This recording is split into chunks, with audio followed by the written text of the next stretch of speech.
इस बात में तो कोई दो राय नहीं है कि लाइफ सिंपल तो किसी की भी नहीं है।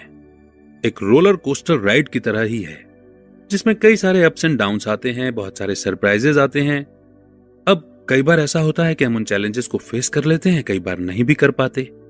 कई बार हमारी क्रिएटिविटी या इनोवेशन हमारा साथ दे देते हैं, कई बार नहीं भी दे पाते। कई बार हमारे पास हमारे सपोर्ट करने वालों का ग्रुप मौजूद होता और कई बार नहीं भी होता। मगर आज की बुक समरी अमेजिंग है। ये बुक समरी हमें लाइफ के हर चैलेंज को फेस करना सिखाएगी और इनोवेटिव होना भी सिखाएगी, और वो भी बहुत ही आसान स्टेप्स के साथ। आज की बुक समरी का टाइटल है 21 Days to Resilience, How to Transcend the Daily Grind, Deal with the Tough Stuff and Discover Your Strongest Self, जिसे लिखा है जिलाना मोनमिनी ने। डॉक्टर जिलाना मोनमिनी एक साइंटिस्ट हैं जिन्होंने लोगों के व्यवहार पर स्टडी की है। वो एक साइकोलॉजिस्ट और ऑथर भी हैं। उनका सारा काम सिर्फ इस बात पर फोकस करता है कि अपनी मेंटल फिटनेस का ध्यान रखना कितना जरूरी है। वो एक जानी मानी स्पीकर हैं और ऑसमनेस टीवी चैनल के शो फ्री हेल्थ केयर की होस्ट भी हैं।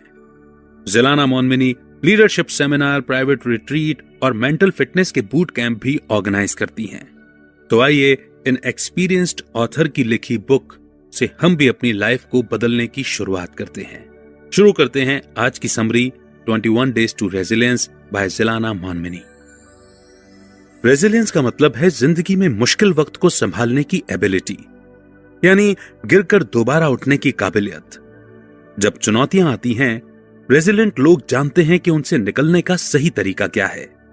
वो अपनी गलतियों से सीखते हैं और आगे बढ़ते हैं। सक्सेसफुल होने के लिए रेजिलियंस बेहद जरूरी है। ये बुक समरी आपको ऐसी जर्नी पर लेकर जाएगी जिससे आपकी जिंदगी बदल जाएगी। ये आपको अपनी जिंदगी के बारे में सोचने का नया तरीका बताएगी। ये बुक आपको सिखाएगी कि आप अपनी बुरी आदतें छोड़कर कैसे नई और अच्छी आदतें डाल सकते हो। आपकी आदतें आपकी कामयाबी की चाबी होती हैं, और सही आदतें होने से आपकी सफलता का रास्ता आसान हो जाता है। रेजिलिएंट होने का दूसरा तरीका है रियलिस्टिक होप रखना। इसका मतलब है कि आप अपनी उम्मीदें रियलिस्टिक रखकर रेजिलिएंट हो सकते हैं। आप यहां सीखेंगे कि कैसे आप अपनी जिंदगी को देखने का नजरिया पॉजिटिव लेकिन रियलिस्टिक रख सकते हो। ये कोई बनावटी खुशी वाली जिंदगी जीने की ट्रिक नहीं है, ये बस मुश्किल वक्त में पॉजिटिव रहने की बात है। इसके अलावा आप सीखेंगे कि इनोवेशन आपकी क्रिएटिविटी का ही परिणाम है। आप कुछ ऐसी ट्रिक्स सीखेंगे जिनका रोज इस्तेमाल करके आप अपनी क्रिएटिविटी बढ़ा सकते हो, और कैसे आप अपनी इनोवेटिव सोच को अलग लेवल पर लेकर जा सकते हो।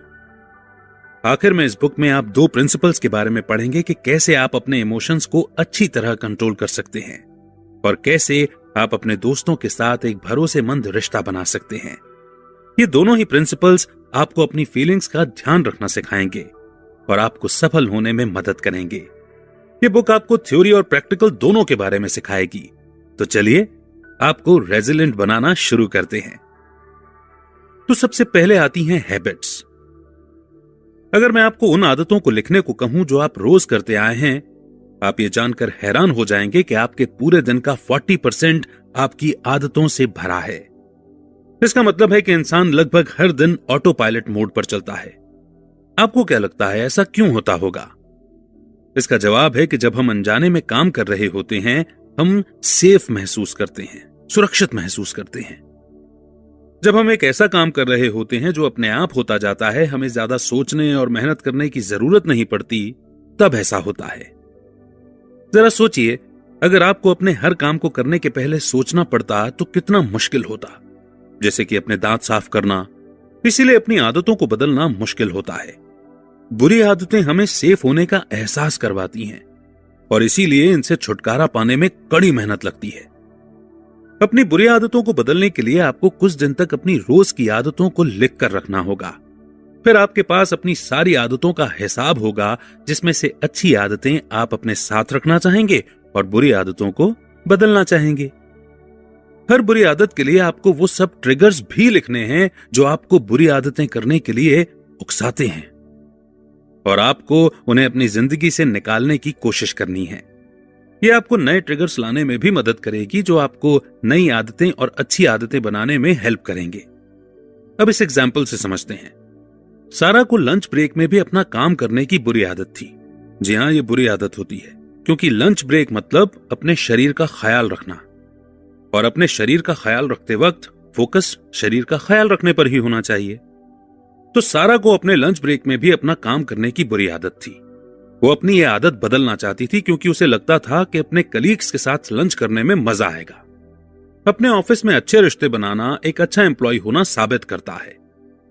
सारा समझ गई थी कि यह सब इसलिए हो रहा है क्योंकि वो बहुत बिजी रहने लगी है। उसके पास करने के लिए हमेशा ज्यादा काम होता है, और उसने अपने काम को खत्म करने के लिए लंच के टाइम को यूज करने का सोचा। फिर उसने हर वो चीज लिखी जो उसकी इस आदत को बढ़ाती थी। उसने नोटिस किया कि जब भी लंच करने का टाइम आता था, सारा के पसीने छूट जाते और वो बेचैन होने लगती। वो अपने कलीग्स से आंखें बचाने के लिए कुछ भी करती रहती थी, जिसका असर यह हुआ कि उसे पता चला कि उसकी दिक्कत ये नहीं है कि उसके पास बहुत काम है, बल्कि यह है कि वो बाकी सभी के साथ लंच करने में हिचकिचाती है। उसे लोगों से मिलना जुलना पसंद नहीं है। हाँ, जरूर वो फेसबुक और इंस्टाग्राम पर एक्टिव थी, लेकिन वो एक अलग बात थी। सारा को असल जिंदगी में कनेक्शन बनाने थे, क्योंकि वो हर वक्त अपनी डेस्क पर छिपी रहती थी। इसीलिए सारा ने अपना एनवायरनमेंट बदलने की कोशिश की।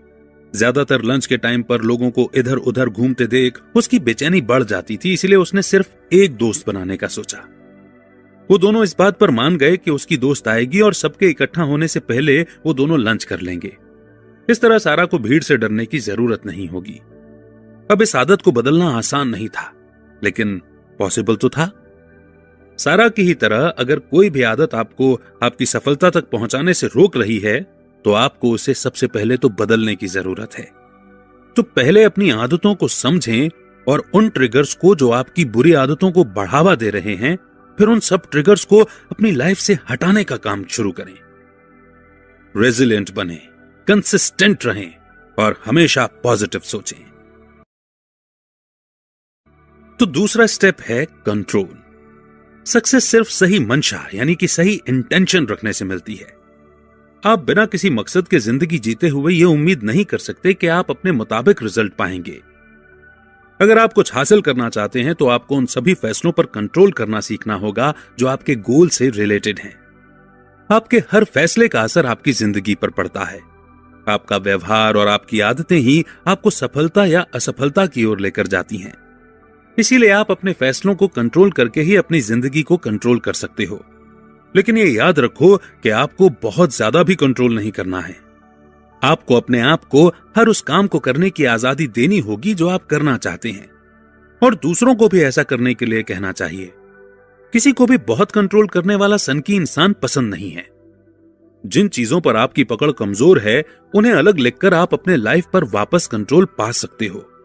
फिर उन बदलावों को लिखो जो आप लाना चाहते हो। अब उन 3 स्टेप्स को लिखने की कोशिश करो जिसे करने से आप अपनी इन आदतों को बदल सकते हो। 1979 में हुई एक स्टडी का एग्जाम्पल लेते हैं। Doctor Ellen Langer Harvard University की एक साइकोलॉजी की प्रोफेसर थी।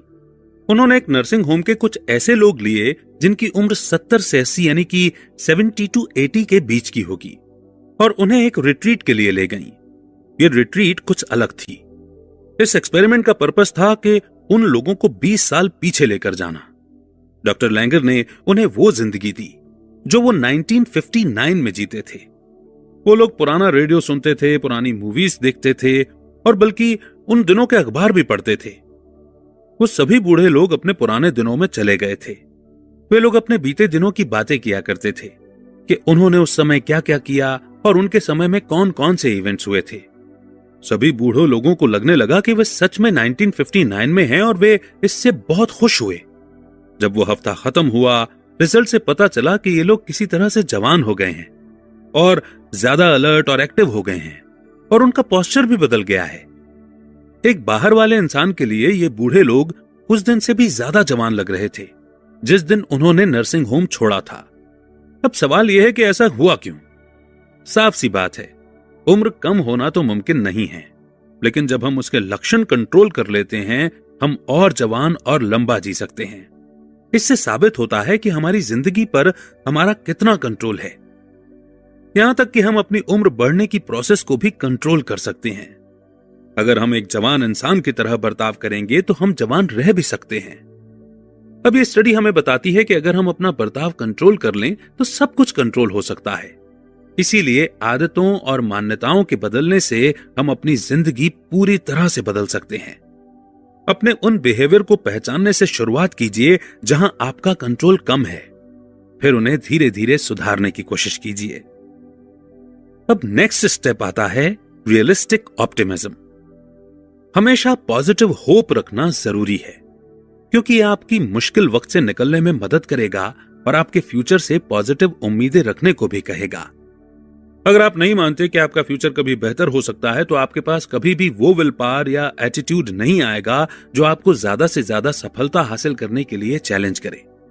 स्टडीज बताती हैं कि जो लोग हमेशा पॉजिटिव सोच रखते हैं वो ज्यादातर और ज्यादा प्रोडक्टिव और हेल्दी होते हैं। हमारे दिमाग पर हमारा पूरा कंट्रोल है और हम उस दिशा में सोच सकते हैं जिस भी दिशा में हम चाहते हैं। अगर आपको ऑप्टिमिस्टिक बनना है तो आपको पॉजिटिव सोच रखनी होगी। ये जानना जरूरी है कि आपको अपने पॉजिटिव बर्ताव के बारे में हमेशा रियलिस्टिक होना चाहिए। आप हमेशा खुश नहीं रह सकते, बल्कि आपको हर उस चीज के लिए तैयार रहना चाहिए जो लाइफ आपको देती है। हमेशा मुश्किल वक्त का हंसकर सामना करना चाहिए, और आप दुखी हैं तो आपको यह समझना होगा कि इसमें कुछ भी गलत नहीं है। जैसे कि एटी हेलेसिम एक बहादुर जूइश औरत है जो प्रलय के वक्त मौजूद थी, भले ही वो इतने डरावने वक्त से गुजर रही थी। एटी ने अपनी डायरी में लिखा कि उन्हें जिंदगी से उम्मीदें हैं और वो अपनी जिंदगी से प्यार करती हैं। एक दिन एक गस्टापो के एजेंट ने उन्हें गाली दी।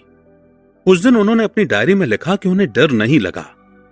एटी खुद को बहादुर नहीं कहती हैं, लेकिन वो अपने मन में जानती थी कि वो इंसानों का सामना कर रही हैं। इंसान को आसानी से जाना नहीं जा सकता और उन्हें इंसानों को समझने के लिए पूरी कोशिश करनी होगी। उस एजेंट पर गुस्सा होने के बजाय जिसने उनके साथ गलत बर्ताव किया था, एटी को उनके लिए बुरा लगा। वो उनसे पूछना चाहती थी कि बचपन में उनके साथ ऐसा क्या हुआ जिस वजह से वे ऐसे बन गए। दिन पर दिन होने वाले डरावने इवेंट्स के बारे में वो लिखती नहीं, लेकिन उन्होंने हर चीज की तरफ एक पॉजिटिव बर्ताव रखा।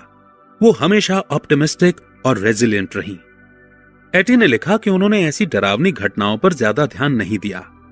उन्होंने इन सभी घटनाओं को ऐसे ही जाने दिया ताकि ये लाइफ की उनकी तरफ पॉजिटिव सोच को न बदल पाएं। वे मानती थीं कि उन्हें अपने मन में इतनी शांति रखनी है जिससे वे दूसरे लोगों को ऑप्टिमिस्टिक रहने में मदद कर सकें और वे लोग अपनी किस्मत पर भरोसा रखें। एटी ये भी मानती थी कि जितनी ज्यादा शांति लोगों के मन में होगी, उतनी ही वो दुनिया के सामने दिखा सकते हैं। जंग के दौरान दुनिया को सबसे ज्यादा पीस की जरूरत होती है। एटी ने अपनी ऑप्टिमिस्टिक सोच आखिर तक रखी। वे एक शांत और पॉजिटिव लाइफ के लिए लड़ती रहीं, भले ही उनकी जिंदगी कितनी खराब क्यों ना हो गई हो। एटी ने साबित कर दिया कि ऑप्टिमिस्टिक सोच रखकर कैसे जिया जा सकता है। वो अपने बुरे और डरावने इवेंट से भागी नहीं, बल्कि उन्हें हंसकर अपनाया। अगर आपका वक्त मुश्किल चल रहा है तो याद रखिए, आपको लाइफ में पॉजिटिव रहकर उनका सामना करना चाहिए। अपने मुश्किल वक्त को कभी भी अपनी विल पावर और जोश पर हावी मत होने दीजिए। आपको अपने गोल्स हासिल करने हैं और उसमें पॉजिटिव सोच ही आपकी मदद करेगी। रियलिस्टिक ऑप्टिमिज्म के बाद अब आगे बढ़ते हैं नेक्स्ट स्टेप की ओर, जो कि है इनोवेशन। जब भी मुश्किल चैलेंजेस सामने आते हैं, ज्यादातर लोग टेंशन में आ जाते हैं और डर जाते हैं, क्योंकि उन्हें पता नहीं होता कि नई बाधाओं को कैसे हैंडल करना है। दूसरी तरफ रेजिलिएंट लोग नए चैलेंजेस को एक नए अवसर की तरह देखते हैं, जिससे कि वे अनोखे तरीके से सोच पाएं। वे मानते हैं कि चैलेंज उन्हें ग्रो करने और आगे बढ़ने में मदद करते हैं। अगर आपकी जिंदगी बिल्कुल भी चैलेंजिंग नहीं है, तो आप कभी भी उस क्रिएटिविटी को अपने अंदर नहीं ला पाएंगे जो आपको सफल होने के लिए चाहिए। क्रिएटिव सोच रखना जरूरी है और इनोवेटिव होना उस क्रिएटिव सोच को अप्लाई करना है। इनोवेटिव होने का मतलब है कि आप अपनी क्रिएटिव सोच को नए तरीकों से इस्तेमाल में लाते हैं। इनोवेशन से आप एक ऐसा प्रोडक्ट बना सकते हैं जो पहले कभी किसी ने न बनाया हो, और आप उससे बहुत सारा पैसा कमा सकते हैं। सुंदर सुंदर आर्ट पीस बनाकर आप अपने तनाव से मुक्त भी हो सकते हैं। इनोवेशन आपको कहीं से मिलता नहीं है, बल्कि एक ऐसा टैलेंट है जिसे आप सीखते हैं। आप अपनी क्रिएटिविटी का रोज इस्तेमाल करके अपने इनोवेशन के लेवल को बढ़ा सकते हैं। आप अलग अलग जॉनर और आइडियाज के बारे में सीखने की कोशिश कर सकते हैं। इस तरह आप अपने कंफर्ट जोन से बाहर निकल पाएंगे। नेचर की इस कहानी का एक एग्जाम्पल लेते हैं। डिस्कवरी चैनल के एक शो ने कौओं पर एक एक्सपेरिमेंट किया। उन्होंने एक पानी से भरे गिलास में कई सारे कीड़े डाल दिए। गिलास पूरा ऊपर तक नहीं भरा हुआ था। कौओं ने कीड़ों को पकड़ने की कोशिश की, लेकिन उनकी चोंच कीड़ों तक नहीं पहुंच पाई। कौवे उस गिलास को गिराना नहीं चाहते थे, क्योंकि तब सारे कीड़े भाग जाते। कौओं ने उस गिलास में पत्थर डालने की कोशिश की, जिससे पानी ऊपर तक आ जाए। कुछ पत्थर डालने के बाद पानी ऊपर आ गया और कौवे कीड़े तक पहुंच गए और उन्हें खा गए। डिस्कवरी चैनल के इस एक्सपेरिमेंट को देखकर सभी लोग सरप्राइज हो गए। अब किसे पता था कि कौवे इतने इनोवेटिव हो सकते हैं। वैसे जहां तक हम भारतीयों की बात है, हमने तो बचपन में हर एक से एक कौवे वाली कहानी सुनी ही हुई है ना?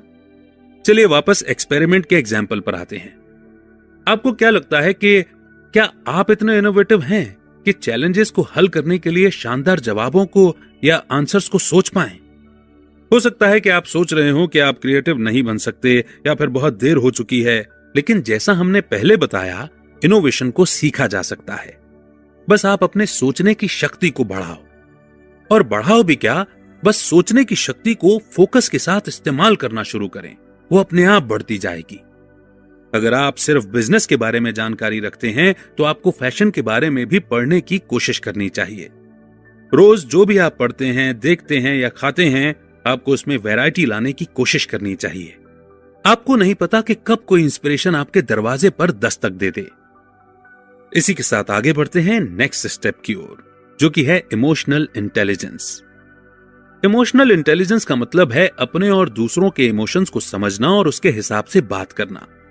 कुछ लोग जल्दी गुस्सा हो जाते हैं, वो आसान सी चीजों से ट्रिगर हो जाते हैं और जहां भी जाते हैं परेशानियां खड़ी कर देते हैं। ऐसे लोगों में इमोशनल इंटेलिजेंस की कमी होती है। इमोशनल इंटेलिजेंस आपकी अपने इमोशंस को कंट्रोल करने में मदद करती है। यह आपको जिंदगी में मुश्किल वक्त से जूझने और उससे काफी कुछ सीखने में भी मदद करती है। इमोशनली इंटेलिजेंट बनने के लिए आपको अलग अलग तरह के इमोशंस के बीच का अंतर समझना होगा। जब आपको पता होगा कि आप क्या महसूस कर रहे हैं या फिर सामने वाला इंसान कैसा महसूस कर रहा है, आप एकदम से रिएक्ट नहीं करेंगे, बल्कि आप पहले समझने की कोशिश करेंगे, और इसी तरह आप ज्यादा बेहतर और जिम्मेदार फैसले ले पाएंगे और ज्यादा रेजिलिएंट बन पाएंगे। जब आप बुरा महसूस कर रहे हैं, तो आपको खुद से पूछना चाहिए कि असल में आप ऐसा महसूस कर रहे हैं तो क्यों। फिर अपनी फीलिंग्स को एक्सेप्ट करने की कोशिश कीजिए और समझदारी के साथ उनसे डील कीजिए। जैसे कि शादी को एक बहुत मुश्किल फैसला माना जाता है।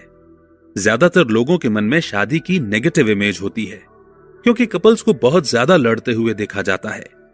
कुछ कपल्स इस परेशानी से उभर जाते हैं, जबकि कुछ लोग तलाक लेकर अलग हो जाते हैं। क्यों? क्योंकि वो कपल्स जो बहस को लाइफ में आगे बढ़ने और एक दूसरे को समझने की नजर से देखते हैं, वो लोग ज्यादा इमोशनली इंटेलिजेंट होते हैं। आप ऐसे स्मार्ट कपल्स को पहले बहस करते हुए या लड़ते हुए पाएंगे, फिर ये शांति से एक एडल्ट की तरह उसके बारे में बात भी करेंगे। हर बार वो एक दूसरे की बात को समझने की कोशिश करेंगे और इसी तरह वे लाइफ में आगे बढ़ेंगे। ये लोग ये भी समझेंगे कि जब कोई इंसान इमोशनल होता है, तो वो ऐसा कुछ भी कर और बोल सकता है जो असल में करना या बोलना नहीं चाहता।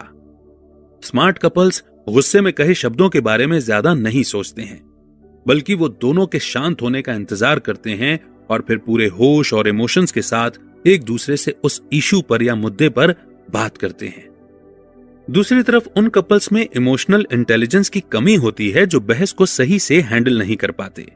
वो गुस्से में कहे शब्द और असल में उनके मतलब के बीच के अंतर को नहीं समझ पाते।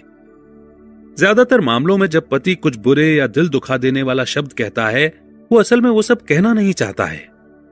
अगर पत्नी बिना किसी जजमेंट के अपने पति की भावनाओं को समझ जाए, तो वो सारी मुश्किलें हल कर सकते हैं, और ऐसा दोनों के लिए लागू होता है। अब आप देख सकते हैं कि इमोशनल इंटेलिजेंट होना कितना जरूरी है। यह आपकी रोजमर्रा की जिंदगी का हिस्सा है। आप सही फैसले नहीं ले सकते अगर आप अपने इमोशंस को संभाल नहीं सकते, तो आप रेजिलेंट भी नहीं बन सकते अगर आप दूसरों की फीलिंग्स को समझने में नाकाम हो। हमेशा याद रखो कि हर इंसान के बर्ताव के पीछे एक कारण छुपा हुआ होता है। जब आप वो कारण समझ जाओगे, आप और ज्यादा इमोशनली इंटेलिजेंट बन जाओगे, और यह आपको कई सारे फालतू के दर्द से भी बचाएगा। इसी के साथ बढ़ते हैं नेक्स्ट स्टेप की ओर, जो है सोशल कनेक्टिविटी। अब यह स्टेप एक सवाल के साथ शुरू होता है। सवाल यह है कि मुश्किल के वक्त आप क्या करेंगे। शायद आपका जवाब होगा कि मैं तुरंत उस परेशानी को हल करने की कोशिश करूंगा, मैं अपनी फैमिली की मदद लूंगा या फिर मैं अपनी टीम को मदद के लिए कहूंगा।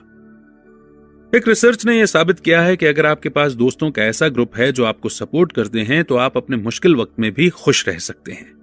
हो सकता है कि वो आपकी परिस्थिति को ना बदल पाएं, लेकिन उनकी सपोर्टिव बातें और काम से आपकी टेंशन कम होगी और आप अपने फ्यूचर के लिए कम डरेंगे। आपको बहुत ज्यादा दोस्त बनाने की जरूरत नहीं है। बहुत सारे दोस्त जिन पर भरोसा नहीं किया जा सकता, उनके होने से बेहतर है सिर्फ कुछ ही लॉयल दोस्त बनाना। अपने दोस्तों की लिस्ट बनाने से शुरुआत कीजिए और फिर उनको छांटिए। ऐसे दोस्तों को चुनने की कोशिश कीजिए जो आपका मुश्किल वक्त में पूरी तरह से साथ दें। फिर उनके साथ अपने रिश्ते को मजबूत करने की कोशिश कीजिए।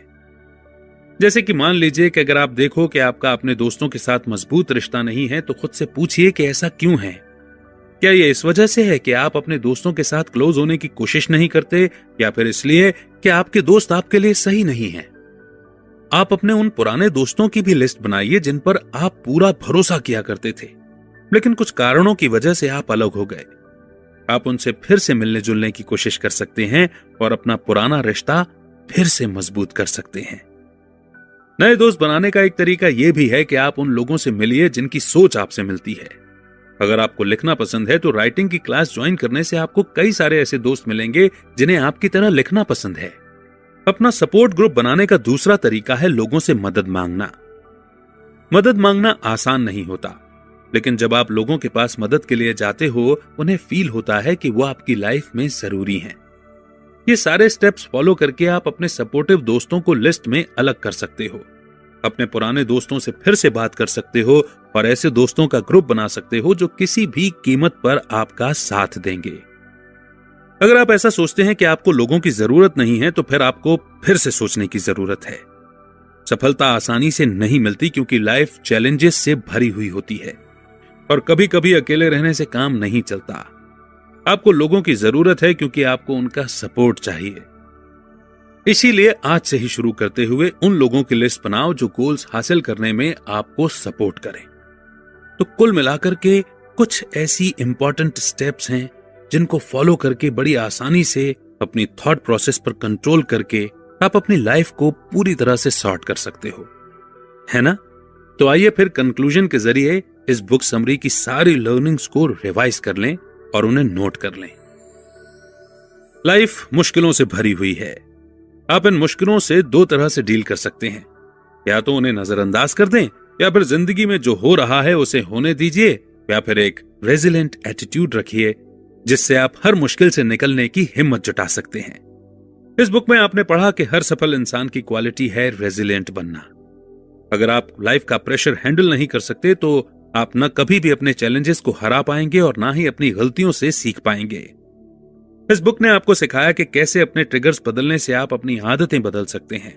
आपने यह भी सीखा कि आप कैसे अपने व्यवहार और फैसलों को कंट्रोल कर सकते हो, क्योंकि सही सोच रखना बहुत जरूरी है।